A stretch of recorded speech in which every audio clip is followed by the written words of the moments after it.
presidente nacional do PT. Boa noite, deputada. Bem-vinda ao Expresso CNN.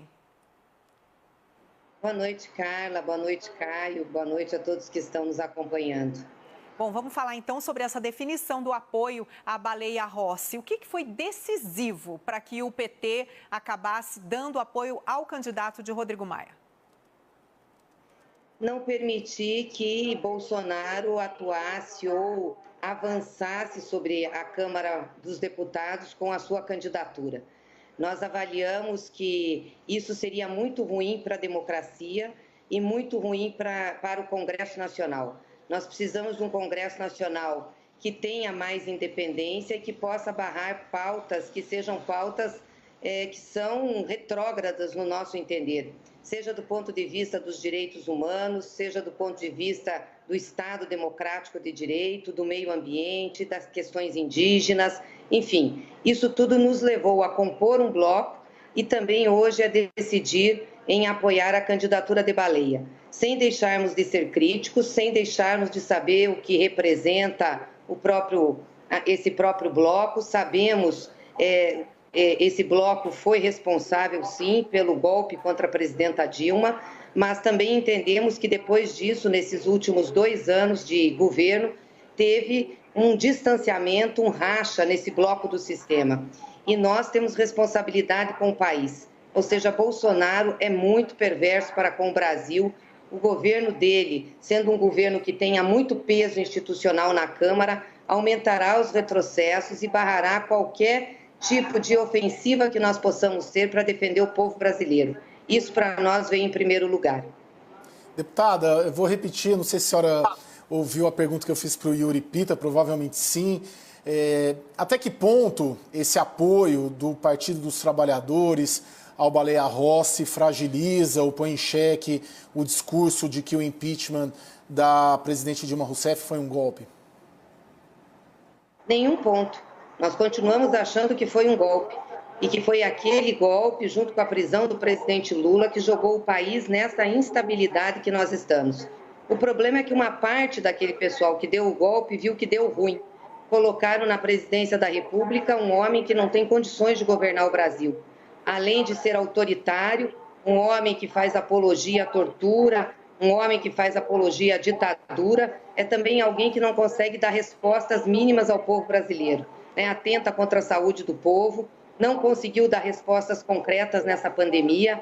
A Câmara dos Deputados, o Congresso Nacional teve mais protagonismo nesse sentido, desde a renda emergencial até recursos para a saúde, recursos para estados e municípios, do que o próprio governo federal. Então, nós temos aí uma crise que se instalou na base daqueles que deram o golpe e que levaram Bolsonaro ao poder. Nós avaliamos que temos que utilizar essas contradições para que a gente possa frear o que vem de pior por aí. Nós não podemos continuar a ter um governo que não tenha contrapeso, balanços, nas instituições. Ou seja, um governo que, no nosso entender, é também genocida, que não está preocupado com a vida das pessoas e está deixando a pandemia correr solto. Não se preocupa com a vacina, não se preocupa com a renda, não se preocupa com o emprego, e a população está sofrendo. Então, nós fizemos uma aliança pontual em cima de questões que consideramos essenciais para o povo brasileiro.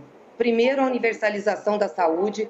Segundo, se o Bolsonaro não resolver agora em janeiro a questão da renda emergencial ou o aumento do Bolsa Família, é um compromisso que em fevereiro a Câmara vote um projeto que restitua isso ao povo, que a gente tenha ações para que gere emprego, que a gente possa também ter aí um equilíbrio fiscal tributando os mais ricos. Enfim, nós fizemos uma pauta política mínima, não é o nosso projeto total, mas é aquilo que nós pudemos negociar para socorrer emergencialmente o povo brasileiro, usando uma contradição que teve no bloco do sistema ao ter esse racha, que já se demonstrou, inclusive, na própria gestão do Rodrigo Maia, nos enfrentamentos que nós tivemos na Câmara dos Deputados. Pois é, deputada. E a questão, por exemplo, dos pedidos de impeachment que estão protocolados e que também Rodrigo Maia não levou adiante, né, ficou de fora dessa discussão. Quer dizer, o PT, ele, apesar de Baleia Rossi não haver se comprometido com o encaminhamento desses pedidos,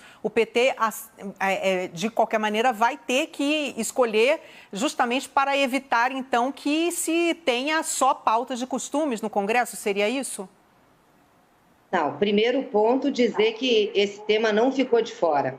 Ao nós colocarmos no documento, no item 3.6, que todos os instrumentos da Constituição vão ser utilizados para fazer o enfrentamento aos desmandos desse governo, seja CPIs, convocações de ministros, decretos legislativos, colocamos, inclusive, a avaliação de processos por crimes por ação ou omissão que prejudiquem o povo brasileiro e que sejam feitos por membros do Executivo, não tirando daí o presidente da República. Então, há um compromisso, sim, de avaliação desses processos de impeachment no decorrer desse ano. Nós avaliamos que é muito ruim o que está acontecendo no governo, são muitos crimes, no nosso entender, que foram cometidos por Bolsonaro e que nós temos responsabilidade de avaliar, sim. São mais de 50 pedidos de impeachment que estão no Congresso Nacional. Além disso, a questão da contenção de danos não é só sobre a pauta de costumes. O que já seria importante também, eu não digo só a pauta de costumes, eu digo a pauta de direitos das pessoas, direitos individuais, direitos civis, a barbárie que é fazer apologia à tortura que Bolsonaro faz, mas também direitos básicos do povo. Vou repetir aqui, nós temos o compromisso, se em janeiro o governo não colocar nenhum projeto que ofereça renda emergencial às pessoas, aumente o Bolsa Família, da Câmara ter de novo protagonismo como teve no início da pandemia. Nós não podemos deixar o povo sofrendo com o Covid-19, desempregado, sem ter uma renda. E também garantir a vacina. São vários projetos no Congresso que estão colocados, que nós temos condições de votar já no início do ano, para ter a garantia universal da vacina para todos os brasileiros e brasileiras. Muito obrigada pela sua presença aqui no Expresso CNN, presidente nacional do PT, a deputada Gleisi Hoffmann. Uma boa noite para a senhora. Boa noite.